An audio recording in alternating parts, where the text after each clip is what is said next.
Hello everyone, I am Vikas Yadav. Welcome back to my YouTube channel. आज हम the Hindu newspaper का first editorial discuss करेंगे, जो लिखा है नेपाल में जो अभी उथल पुथल मची हुई है, जो वहाँ पर जो कोएलिशन जो गठबंधन से जो सरकार बनाई थी, तो वहाँ पर कुछ उथल पुथल है, उसी के ऊपर लिखा है, जिसका टाइटल है अनप्रिंसिपल्ड अलायंसेस। ये हमारा कृष्णा ग्लोबल स्टडी सेंटर, ये आगरा में हमारा कोचिंग सेंटर है। अच्छा, अब सबसे पहले जो न्यूज़पेपर का जो एडिटोरियल वाला पार्ट है, ये अपने आप में डिफ़िकल्ट भी होता है, और ज़्यादातर इसमें जो वर्ड यूज किए जाते हैं वो हमारे एग्ज़ाम में पूछे जाती हैं। तो एग्ज़ाम के पॉइंट ऑफ व्यू से कुछ जो इम्पोर्टेंट होती है बुकैब, उसको पहले बता देते हैं आर्टिकल को रीड करने से पहले। तो ये कुछ वर्ड है हमारे यहाँ पर, जैसे हमारा फर्स्ट वर्ड है एडेज। अब आपको पता है एडेज, सबसे पहले वर्ड को हमें पार्ट ऑफ स्पीच भी पता होना चाहिए, ये नाउन है या एडजेक्टिव है या वर्ब है, जिससे हमें पता रहता है कि ये काम कैसे कर रहा है। और तो इसका मतलब है एडेज एक कहावत होती है, जिसको हम कहते हैं प्रोवर्ब। ये पार्ट ऑफ स्पीच नाउन है, यानी प्रोवर्ब या सेइंग क्या होती है, कहावत। कहावत होती है। दूसरा वर्ड है हमारा अनप्रिंसिपल्ड। अब ये जो प्रिंसिपल है हमारा सिद्धांत होता है, प्रिंसिपल बोलते हैं, और जिसके आगे यूएल लग जाता है तो इसका उल्टा हो गया ये। तो जिसके अंदर सिद्धांत नहीं है उसको क्या कहेंगे हम, सिद्धांतहीनता है। और ये पार्ट ऑफ स्पीच देखा जाए तो ये क्या है, एडजेक्टिव है, जिसको हम कहते हैं जिसके अंदर सिद्धांत नहीं है, मॉरल नहीं है, क्या होता है वो, इमोरल। इमोरल या बोला जाए एक तरह से करप्ट है, जिसका कोई सिद्धांत नहीं है।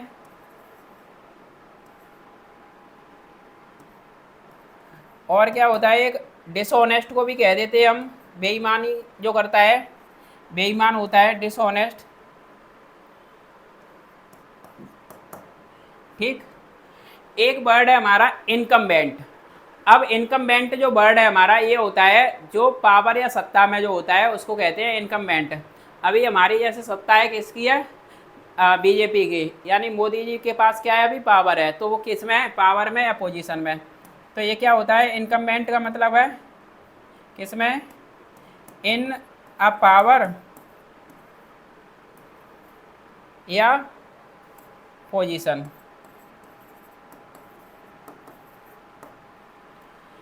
एक वर्ड है हमारा FARC, फार्स, जिसको हम कहते हैं फार्स, जिसका मतलब क्या होता है, एक तरह से जो क्या होता है फार्स, कोई तमाशा करता है या मौकरी, यानी जिसमें बहुत ज़्यादा क्या होती है, एक जो रियलिटी नहीं होती है, एक तरह से कॉमेडी टाइप का होता है, जिसमें कॉमेडी होती है, उसको कहते हैं फार्स। ये क्या है, पार्ट ऑफ स्पीच में नाउन है, यानी मौकरी, MOCKERY। एक वर्ड होता है चैरिड, इसको भी हम क्या कहते हैं, जो पूरा एक तरह से मौकरी, चैरिड किससे बड़ा हुआ है, CRED, एब्सर्डिटी,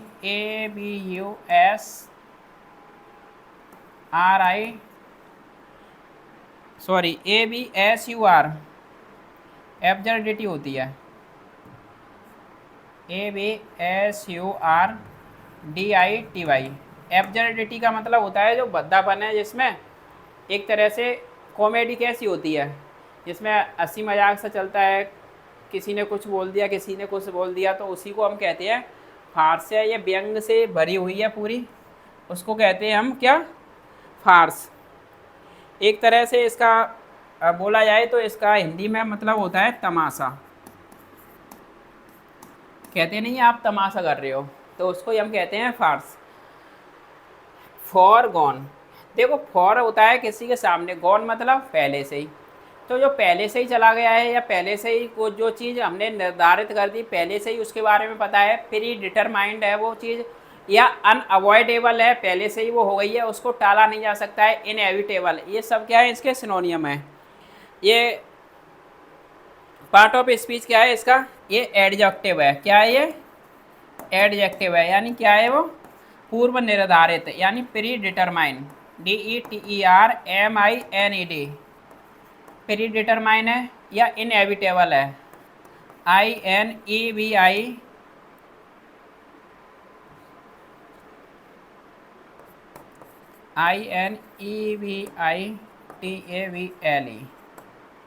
या अनअवॉइडेबल है? UNAVOIDABLE।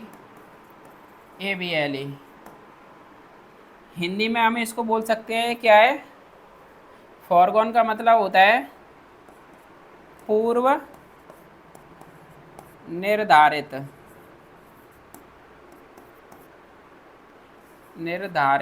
पूर्व निर्धारित। अब नेसेसिएटेड, इसका मतलब क्या होता है? नेसेसरी आप जानते हो क्या होता है? कोई बहुत ज़्यादा आवश्यक है, उसी से ये वर्ड बना है नेसेसिटेट। नेसेसिटेट का मतलब होता है वर्ब, किसी को जरूरी बनाना, यानी इंटेल आवश्यक बनाना, या रिक्वायर, ये क्या है? इसके सिनोनियम है, REQUIRE, यानी जरूरी बनाना। नेक्स्ट है हमारा एक्सप्लॉइट। अब एक्सप्लॉइट आपको पता है किसी चीज़ का खुलासा करते हैं उसको क्या कहते हैं?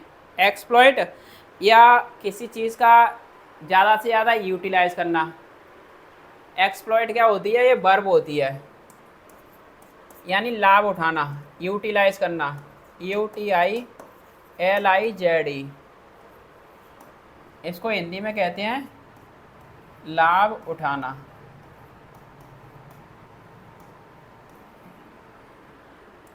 ट्रांसमिशन क्या होता है? ट्रांसमिशन का मतलब होता है, जैसे आपको पता है ट्रांसमिट होता है, वायरस क्या होता है? ट्रांसमिट होता है, यानी बदलता जाता है, फैलता जाता है। ऐसे ही ट्रांसमिशन का मतलब होता है चेंज। इसको क्या कहेंगे हम? पार्ट ऑफ स्पीच ION है तो हमें पता चल जाता है ये एडजेक्टिव है, सॉरी नाउन है, जिसका मतलब होता है चेंज, यानी बदलाव, या शिफ्ट हो गई कोई चीज़, तो उसको क्या कहते थे हम? ट्रांसिशन। अब आपको ये पता है मोनार्की, देखो मोनो प्लस आर्की से बना है मोनार्की। मोनार्की क्या होता है? मोनो होता है एकाधिकार जहाँ पर होता है, तो एक गवर्नमेंट का सिस्टम होता है उसको कहते हैं मोनार्की, किसी का अलग अलग नहीं है। तो मोनार्की का है a system of government, system of government, इसको क्या कहते हैं हम? मोनार्की। या फिर किसी राजा या रानी का शासन होता है उसको भी कह देते हैं हम क्या है? मोनार्की है। अच्छा, एक वर्ड है फुल फ्लेज्ड। देखो ये फुल होता है पूरी तरह से, फ्लैज का मतलब होता है पंख, तो किसी के पूरी तरह से पंख निकल आए हैं तो वो क्या है? कंप्लीट हो गया है। जैसे कहते नहीं है काम कैसे चल रहा है? फुल तैयारी से चल रहा है, पूर्ण तैयारी पे है, यानी कंप्लीट है। पार्ट ऑफ स्पीच क्या है? ये एडजेक्टिव है। क्या है ये? एडजेक्टिव है। मोनार्की होती है हमारी नाउन है, मोनार्की पार्ट ऑफ स्पीच, ये एडजेक्टिव है जिसका मतलब होता है कंप्लीट, या फिर बोला जाए कंप्लीट। और एक और होता है एब्सोल्यूट है, यानी पर्याप्त है, ABSOLUTE, एब्सोल्यूट।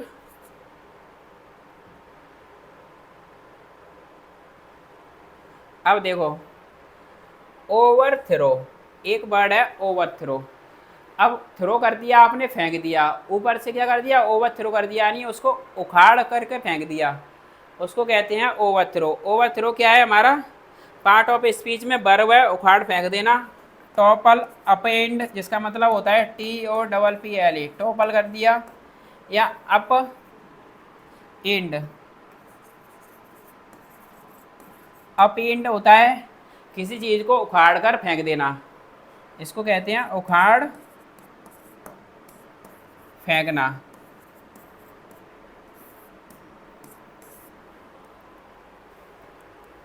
ओवरटर्न भी इसका सिनोनियम होता है एक। देखो ये है perpetuation. Perpetuation part of speech देखा जाए, परपेचुएशन नाउन है, परपेचुएट से बना है, परपेचुएटी होती है लगातार निरंतरता। तो परपेचुएशन क्या है? जो कंटिन्यूएशन है, कंटिन्यू है, लगातार निरंतर बना हुआ है, उसको क्या कह देते हैं? परपेचुएशन, CONTINU,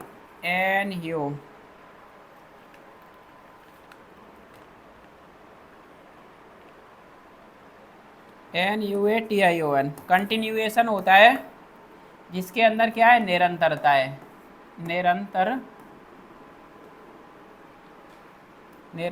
निरंतरता कैसे लिखते हैं हिंदी में? निरंतरता, कंटिन्यूएशन। ये क्या होता है? परपेचुएशन। एक वर्ड है हमारा फिशर। आपने देखा होगा फिशर का मतलब होता है कहीं पर जो गैप आ जाती है, दरार आ जाती है, उसको कहते हैं फिशर। तो ये क्या है? फिशर पार्ट ऑफ स्पीच, ये भी नाउन है जिसका मतलब होता है गैप। कहीं पर गैप आ गया, फिशर हो गया, यानी दरार पड़ गना। क्या होता है? दरार।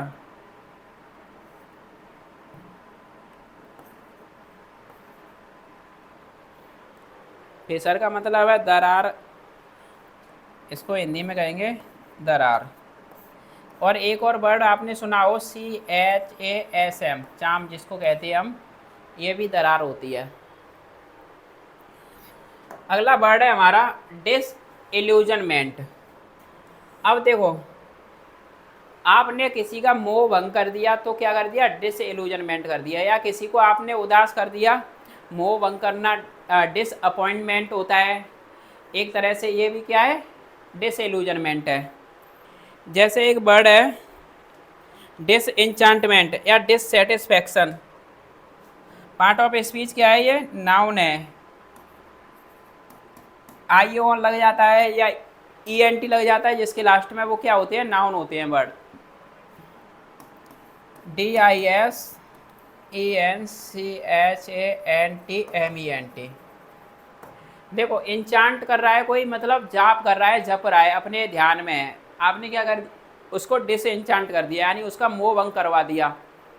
तो डिसइंचांटमेंट का मतलब होता है डिसइल्यूजनमेंट। और एक वर्ड होता है डिसअपॉइंटमेंट, DISAPPOINTMENT। और डिससेटिस्फैक्शन भी होता है। परस्यूट, आपको पता है परस्यूट नाउन होता है।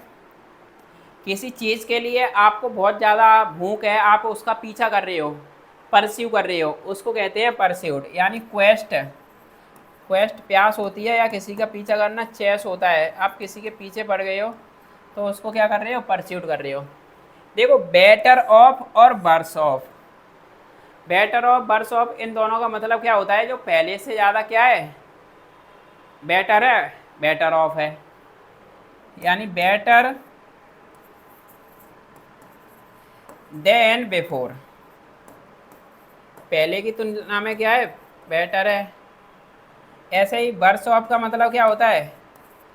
Worse than before, worse than before, better than before. ठीक, ये तो हमारे जो आज के वर्ड थे, जो महत्वपूर्ण कुछ इंपोर्टेंट एग्जाम के पॉइंट ऑफ व्यू से, तो ये वर्ड थे। अब देखो अपना आर्टिकल कंटिन्यू करते हैं। जैसे ये लिखा है, इसका टाइटल है अनप्रिंसिपल्ड अलायंसेस। आपको पता है अलायंसेस होता है कोएलिशन, गठबंधन। अब गठबंधन में सिद्धांतहीनता आ गई है। जो गठबंधन है उसमें कोई सिद्धांत नहीं रहा है। एक तरह से सब लोग कैसे हो गए हैं? डिसऑनेस्ट हो गए हैं। तो जब सब लोगों का मोरल ख़त्म हो जाएंगे तो फिर क्या होगा? हमारा गठबंधन टूट जाता है। अलायंसेस जो कोएलिशन होता है। तो अनप्रिंसिपल्ड अलायंसेस का मतलब है जो गठबंधन है उसके अंदर क्या है? सिद्धांतहीनता है, डिसऑनेस्टी है, या फिर अनस्क्रूपुलस। और ये कहाँ पर है? जो है नेपाल की पॉलिटिक्स में। तो नेपाल की राजनीति में क्या देखी गई है? कोएलिशन में सिद्धांतहीनता। अब इसका टाइटल है there seems to be no end to the instability of coalitions in Nepal. देखो, सीम्स का मतलब होता है प्रतीत होना या लग रहा है। यानी ये कोई भी क्या नहीं लग रहा है? ये सीम हो रहा है ऐसा कि कोई भी इसका एंड नहीं है, नो एंड यानी इसका ख़त्म होने का कोई भी अंत नहीं है। किसका नहीं है? उस इनस्टेबिलिटी का, उस अस्थिरता का। कौन सी है वो अस्थिरता? जो है कोalition की इनमें नेपाल में। तो जो नेपाल में जो अलायंसेस में जो अस्थिरता आई है उसका कोई भी अंत दिखाई नहीं दे रहा है। ये है हमारा ये टाइटल। यानी देयर सीम्स, सीम्स ये लिंक वर्ब भी होती है। और यहाँ पर ये देयर से जो शुरू हुआ है, देयर आपको पता है कि देयर जो होता है ये इंट्रोडक्टरी सब्जेक्ट होता है, देयर रियल सब्जेक्ट नहीं होता है। और देयर वाले सेंटेंस में क्या होता है? जो वर्ब आती है वो पहले आती है, सब्जेक्ट बाद में आता है। तो यहाँ पर देखो ये नो एंड क्या है? सब्जेक्ट है, यानी कोई भी अंत दिखाई नहीं दे रहा है। सीम्स का मतलब है वर्ब, और ये कैसी वर्ब है? लिंक वर्ब है। तो सबसे पहले किसी भी सेंटेंस को आप जैसे पढ़ते हो तो उसमें आप वर्ब को आइडेंटिफाई करो, उसके बाद सब्जेक्ट को आइडेंटिफाई करो। अगर आप चाहते हो कुछ अच्छे से उस सेंटेंस की अंडरस्टैंडिंग लेना, तो जिससे हमें पढ़ते पढ़ते पता चल जाता है ये क्या कह रहा है, उसका भाव पता चल जाता है, जबकि एग्जैक्ट मीनिंग भले ही नहीं निकल पाए। तो सबसे पहले जब भी आप रीडिंग करो तो मैं आपको ये सजेस्ट करूँगा कि आप उसमें एक वर्ब को, एक सब्जेक्ट को आइडेंटिफाई करो। अब मैंने यहाँ पर ये सब्जेक्ट बाद में था, मुझे पता है कि सीम्स ये वर्ब है और वो भी लिंक वर्ब है। कुछ सीम लोक लाइक ये लिंक वर्ब होती हैं, ठीक है। और देयर से शुरू हो रहा था तो मुझे पता था कि देयर वाले सेंटेंस में सब्जेक्ट हमेशा वर्ब के बाद में आता है, तो इस वजह से मैंने यहाँ पर पकड़ लिया ये सब्जेक्ट था, ये वर्ब थी। तो नेपाल में जो गठबंधन है उसमें जो अस्थिरता आ गई है, इनस्टेबिलिटी है, उसका कोई भी अंत दिखाई नहीं दे रहा है। अब इसको कंटिन्यू करते हैं। तो देखो मैंने जो वर्ड बताए थे बुकेब के, जो उनको यहाँ पर देखेंगे सारे वर्ड जो महत्वपूर्ण है बहुत ही ज़्यादा, और सबको यहाँ पर यूज़ भी किया है। तो the adage that there are no permanent enemies and no permanent friends, only permanent interest in politics could explain many a twist in shifting political alliances across the democratic world। अब देखो the एडेज यानी जो कहावत है, एडेज का मतलब जो proverbs यानी कहावत। क्या कहावत है? क्या कहा जाता है कि जो परमानेंट ना तो दुश्मनी होती है ना ही परमानेंट दोस्ती होती है। There are no permanent enemies, यानी ना कोई परमानेंट क्या होती है? दुश्मनी, ना कोई परमानेंट दोस्त होता है। ओनली जो परमानेंट होता है वो क्या होता है? परमानेंट हमारी इंटरेस्ट यानी हमारी रुचि और हमारी भलाई होती है। और कहाँ पर होती है वो? पॉलिटिक्स में। तो आप देखते हो ना तो कोई परमानेंट दोस्त है ना कोई परमानेंट दुश्मन होता है। हमारा जो इंटरेस्ट होता है किसी चीज़ में वही क्या रहता है? हमारा परमानेंट रहता है। तो पॉलिटिक्स में जो परमानेंट इंटरेस्ट है, ये वाली कहावत एक्सप्लेन कर सकती थी। क्या एक्सप्लेन कर सकती है? मैनी या ट्विस्ट। मैनी या ट्विस्ट का मतलब बहुत सारे, ट्विस्ट मतलब चेंज, बदलावों। और कहाँ पर? जो शिफ्ट होती हुई पॉलिटिकल अलायंसेस में, गठबंधनों में, जो हैं पूरे डेमोक्रेटिक वाले, डेमोक्रेसी वाली दुनिया में। डेमोक्रेटिक वर्ल्ड होता है जहाँ पर डेमोक्रेसी होती है। तो डेमोक्रेसी वाली दुनिया में ये क्या कर सकती है? यानी चेंज लेके आ सकती है ये कहावत। देखो तो सबसे पहले यहाँ पर आप देखो, मैं सब्जेक्ट और वर्ब को आइडेंटिफाई करूँगा। पहले तो यहाँ पर ये जो एडेज है ये क्या है? सब्जेक्ट है एक। अब इसकी वर्ब हमें ढूंढनी है। अब मैंने यहाँ पर ये देयर से शुरू किया है, तो मैंने आपको बताया देयर वाले सेंटेंस में हमेशा सब्जेक्ट बाद में होता है। तो देखो एनिमीज यहाँ पर सब्जेक्ट है, तो वर्ब यहाँ पर प्यूरल आई है क्योंकि एनिमीज प्यूरल था। ऐसे ही परमानेंट फ्रेंड्स, दोनों ये प्यूरल हैं, तो इस वजह से यहाँ पर वर्ब आई है क्या? प्यूरल। तो एनिमीज और फ्रेंड्स की वर्ब क्या है? आर है। और देखो एडेज कहावत की वर्ब क्या है? कुड एक्सप्लेन, ठीक है। तो इस तरह से हम सब्जेक्ट और वर्ब को आइडेंटिफाई करते हैं। तो यही हमारी एक कहावत है कि ना कोई परमानेंट दोस्त होता है ना कोई परमानेंट दुश्मन होता है। हमारा जो परमानेंट इंटरेस्ट होता है किसी चीज़ में वही हमारा परमानेंट होता है। और ये जो कहावत है एक्सप्लेन कर सकती थी बहुत सारे जो बदलाव आए थे, बहुत सारे जो ट्विस्ट थे, कहाँ पर? बदलती हुई अलायंसेस, गठबंधनों में, पूरे डेमोक्रेसी वाली दुनिया में। तो वहाँ पर ये कहावत क्या करती है? इस चीज़ को एक्सप्लेन करती है, बताती है। आगे देखो, but it would only be an understatement in Nepali politics. लेकिन इट वुड यानी ये केवल होगा, क्या होगा, एक अंडर स्टेटमेंट होगा।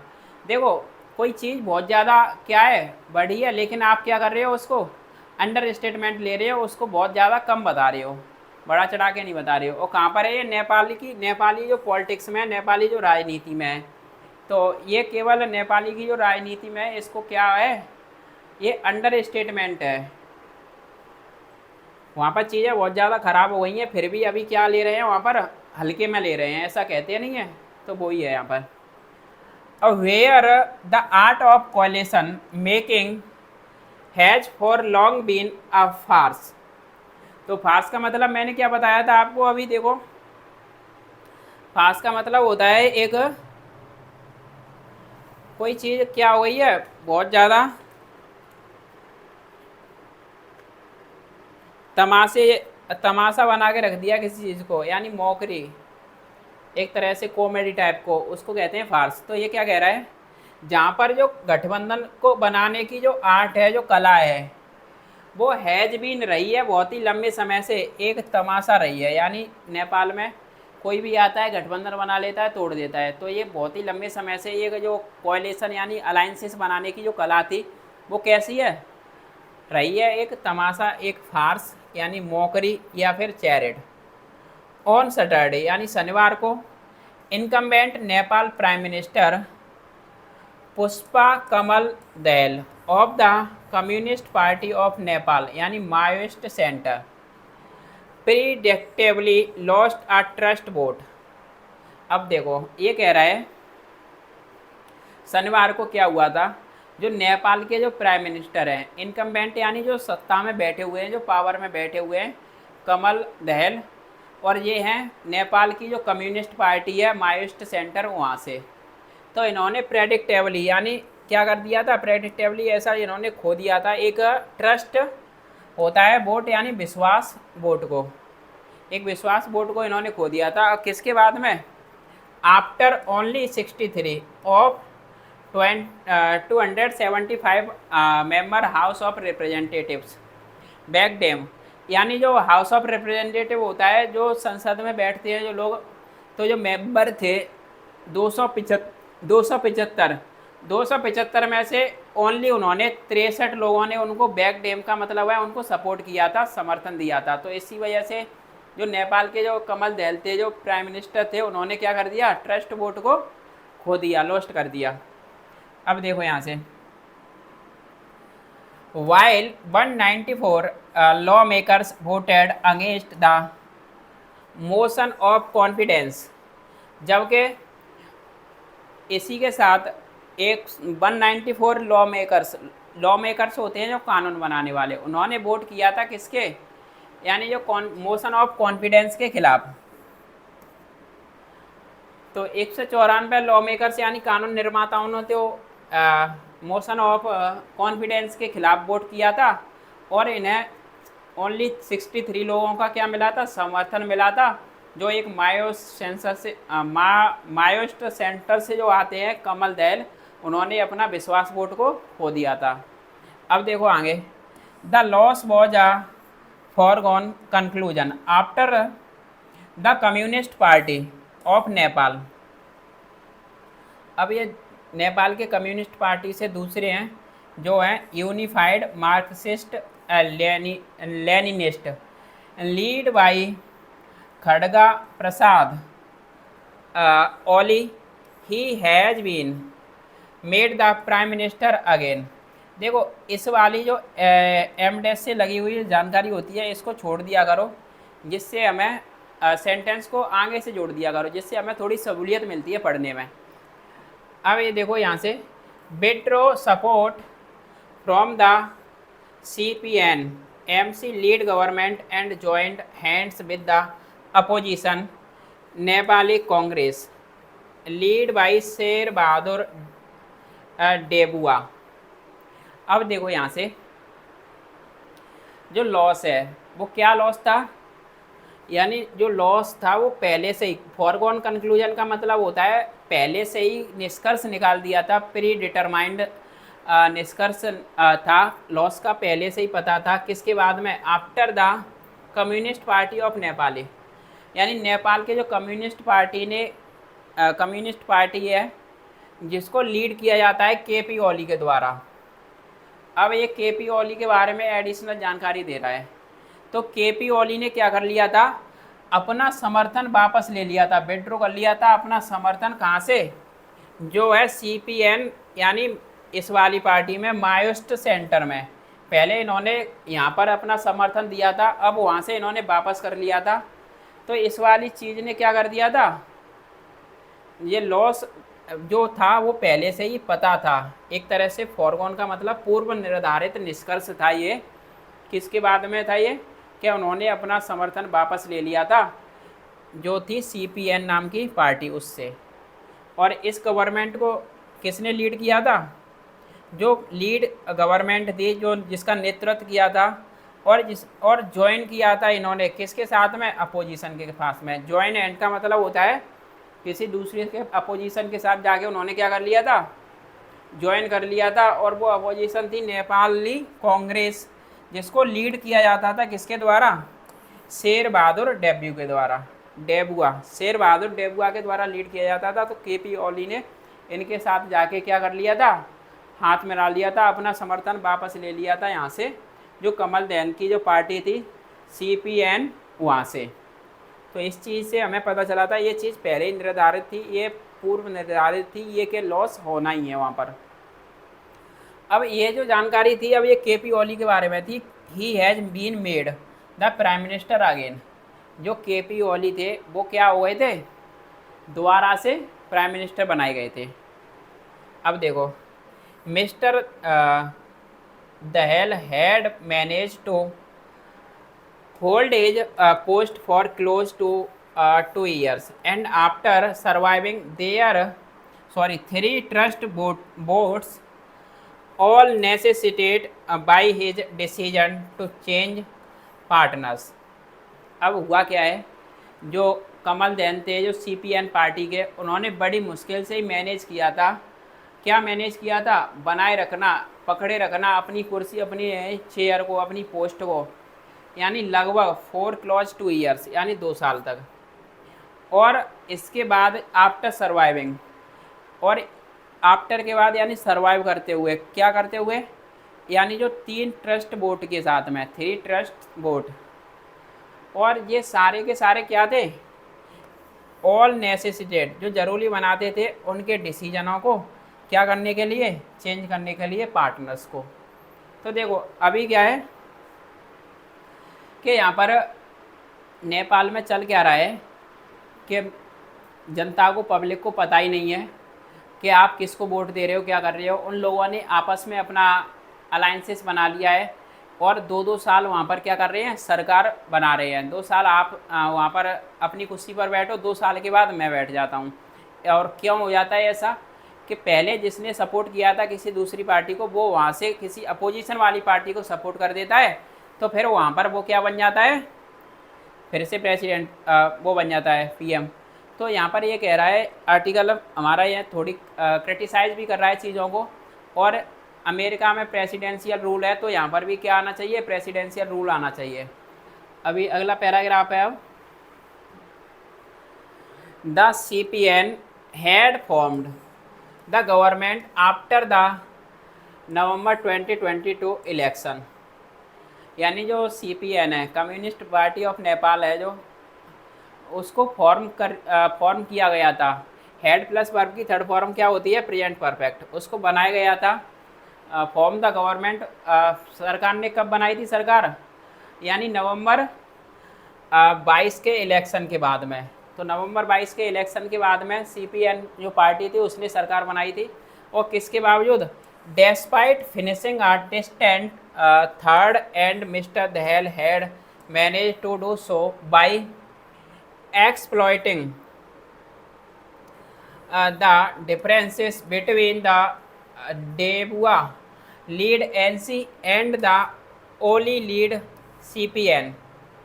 अब देखो इस चीज़ के बावजूद यानी फिनिश करते हुए, क्या फिनिश करते हुए, एक डिस्टेंट होता है दूर यानी फार, तो दूरी को, और वो क्या थी, डिस्टेंट थर्ड एंड जो तीसरी बार, और मिस्टर दहल जो कमल दहल थे इस पार्टी के जो लीडर थे, उन्होंने मैनेज किया था ऐसा करना, और कैसे करके, लाभ उठाते हुए, एक्सप्लॉइट का मतलब होता है यूटिलाइज करते हुए, लाभ उठाते हुए, जो डिफरेंसेस थे किसके बीच में, यानी जो डेबुआ जो लीड कर रहा था गवर्नमेंट एनसी, और ये ओली साहब लीड कर रहे थे सीपीएन पार्टी, जिनका मतलब है यूएमएनएल, जो अभी आपने पीछे देखा था, ये देखो एनसी का मतलब ये है मायो सेंटर था एक, और एक क्या था, ये यूनिफाइड मार्क्सिस्ट लेनिस्ट, तो ये इनकी शॉर्ट फॉर्म है। तो ये सीपीएन जो पार्टी बनाई गई थी, जो मिस्टर दहल थे, इन दोनों के डिफरेंसेस को इन्होंने लाभ उठाते हुए क्या किया था, अपनी सरकार बना ली थी नवंबर 22 के इलेक्शन के बाद में।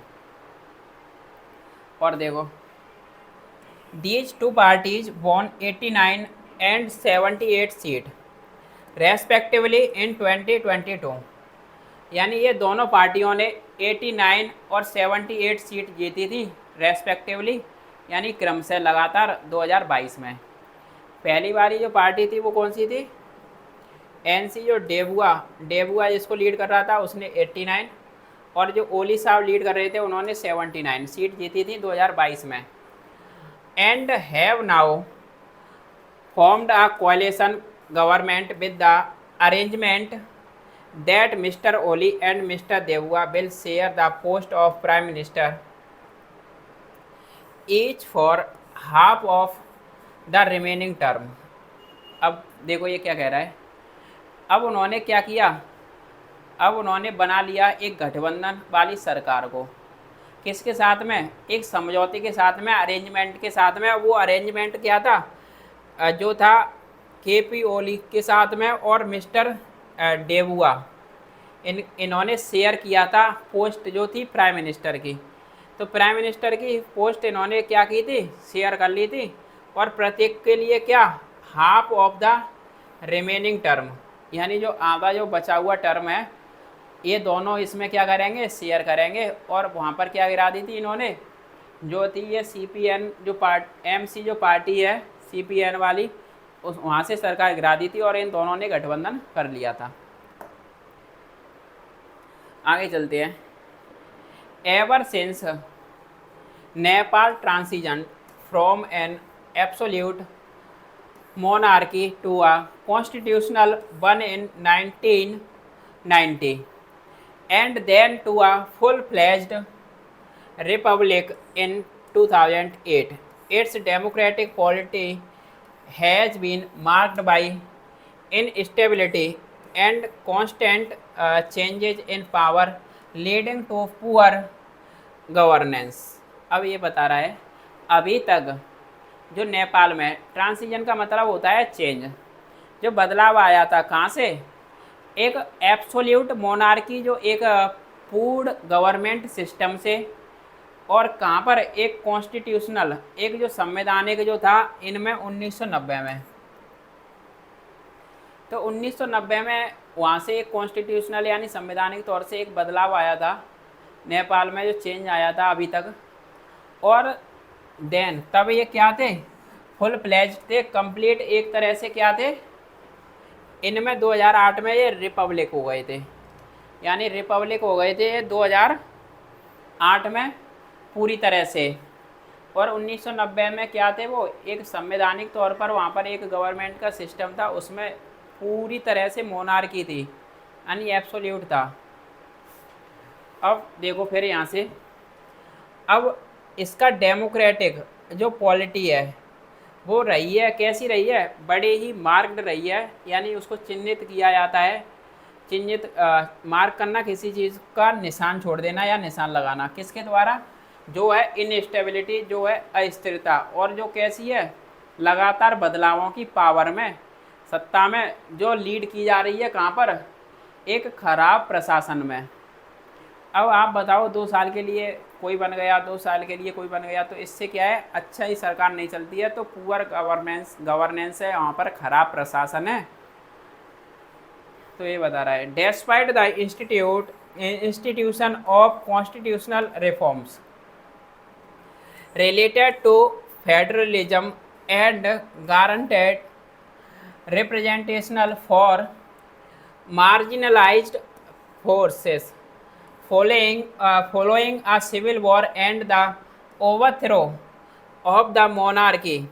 The outcomes have been a perpetuation of the country's status as a least developed country. अब ये क्या कह रहा है, इस चीज़ के बावजूद जो है एक संस्था इंस्टीट्यूशन है किसका, कॉन्स्टिट्यूशनल रिफॉर्म्स का, यानी संवैधानिक सुधारों का एक इंस्टीट्यूशन जो रिलेटेड है कहाँ से, फेडरलिज्म से यानी संघवाद से, और गारंटेड है जो इसकी गारंटी एक प्रतिभूति भी है किसकी, रिप्रेजेंटेशन की यानी प्रतिनिधित्व की, और किसके लिए, एक मार्जिनलाइज यानी जिसमें मार्जिनलाइज किया जाता है, मार्जिनलाइज फोर्सेस कौन से होते हैं, जिनमें छोड़ दिया जाता है एक मार्जिन, जैसे कहते हैं ना आप किसी चीज़ के लिए मार्जिन छोड़ देना, तो इसको क्या कर दिया जाता है, मार्जिनलाइज कर दिया जाता है। और जो फोर्सेस का मतलब होता है एक जो तमाशा है, और जो फॉलोइंग जिसके बाद में, किसके बाद में, एक सिविल वॉर के बाद में, और इसको ओवरथ्रो कर दिया जाता है, उखाड़ के फेंक दिया जाता है, कहाँ से, ऑफ द मोनार्की, ओवरथ्रो करना किसका, मोनार्की का। तो वहाँ पर पहले क्या थी, गवर्नमेंट का शासन नहीं था, गवर्नमेंट के शासन को क्या कर दिया था, ओवरथ्रो कर दिया था, किसके बाद में, एक सिविल वॉर के बाद में।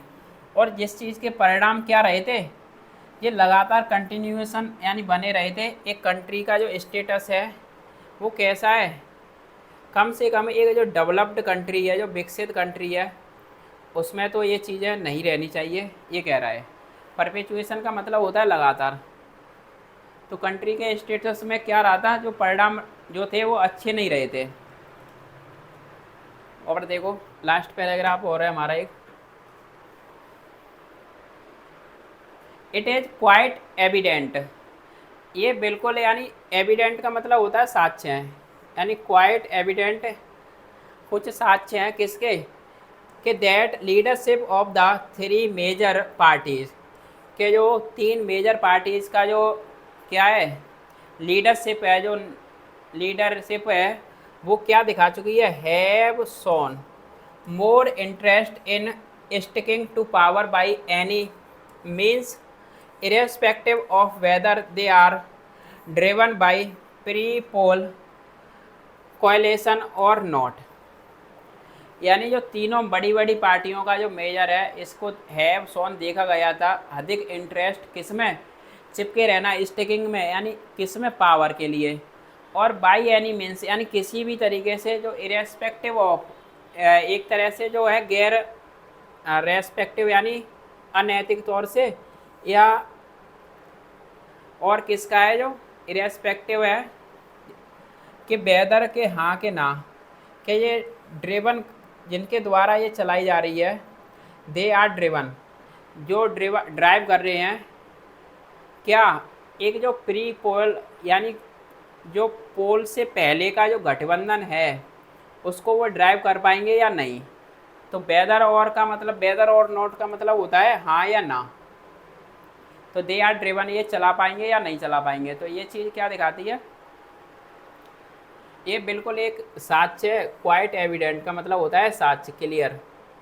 और देखो, besides the inherent instability in a parliamentary systems that reflects social fissures in the country has led to a form of a coalition politics that is driven less by the ideological or principled consideration and more by a hankering towards power।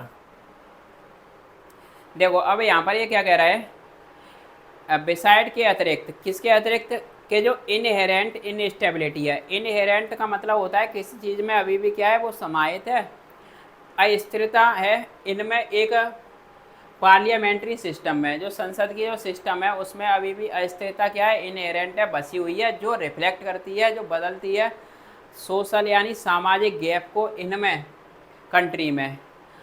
तो ये क्या करती है, और ये parliamentary system जिसको lead किया जाता है एक फॉर्म ऑफ कोएलिशन, यानी एक कोएलिशन वाली राजनीति को फॉर्म करने के लिए जो ड्राइव की जाती है, दैट इज ड्रिवन लेस किसके द्वारा, एक आइडियोलॉजिकल होता है, एक जो पद्धति, एक प्रणाली और एक प्रिंसिपल यानी एक सिद्धांत पे। तो जो गठबंधन बनता है एक जिसमें एक आइडियोलॉजी यानी एक प्रणाली और एक क्या होता है, सिद्धांत होता है, इसके द्वारा ये ड्राइव की जाती है और विचार विमर्श करते हुए, कंसिडर्स करते हुए और अधिक क्या करते हुए कि बाई या हैंकरिंग, बाई के द्वारा एक हैंकरिंग जो होती है टुवार्ड्स यानी पावर की तरफ। अब such instability and an unprincipled pursuit of power will only result in more disillusionment among the Nepali people with the democratic process। अब देखो यहाँ से ऐसी जो अस्थिरता है, इनस्टेबिलिटी है, वो और क्या है, एक असिद्धांतहीनता जो क्वेस्ट है, अनप्रिंसिपल्ड परस्यूट का मतलब है जिसमें इमोरल वाली एक प्यास, किसके लिए, पावर के लिए, जिसमें कोई भी सिद्धांत नहीं है, ऐसी पावर के पीछे और ऐसी अस्थिरता के पीछे, ये केवल एक रिजल्ट होगा, इसका परिणाम होगा इन मोर डिसइल्यूजनमेंट, एक अधिक डिसइल्यूजनमेंट का मतलब मैंने बताया था डिसएन्चांटमेंट यानी मोहभंग करने वाला, और किसके बीच में, जो नेपाली लोग हैं उनके बीच में, और किसके साथ में, एक डेमोक्रेटिक प्रोसेस में, यानी जो डेमोक्रेसी वाला प्रोसेस होता है तो उसमें ये क्या कर देगा, मोहभंग कर देगा अगर ऐसी स्थिरता बनी रहती है और एक सिद्धांतहीनता वाली पावर के पीछे भागते रहते हैं। तो अब देखो Nepal can perhaps be better of with a presidential system that allow for a directly elected head of state. तो यही कह रहा है कि नेपाल कैन परहैप्स शायद हो सकता है, क्या हो सकता है कि ये बेटर ऑफ हो, यानी बेहतर हो पहले से, किसके साथ में, एक प्रेसिडेंशियल सिस्टम के साथ में। अभी वहाँ पर अगर प्रेसिडेंशियल सिस्टम आ जाएगा तो क्या होगा, हो सकता है कि बेटर हो पहले से, और जो अलाउ करता है फॉर के लिए एक डायरेक्टली, प्रेसिडेंशियल सिस्टम क्या होता है, जिसमें अनुमति दी जाती है कि डायरेक्टली आप इलेक्ट किया जाता है किसके द्वारा, हेड ऑफ स्टेट के द्वारा यानी प्रेसिडेंट के द्वारा। तो आज का सेशन यहीं पर रैप अप करते हैं और मैं उम्मीद करता हूँ कि आपके समझ में आया होगा। आज के लिए इतना ही काफ़ी है।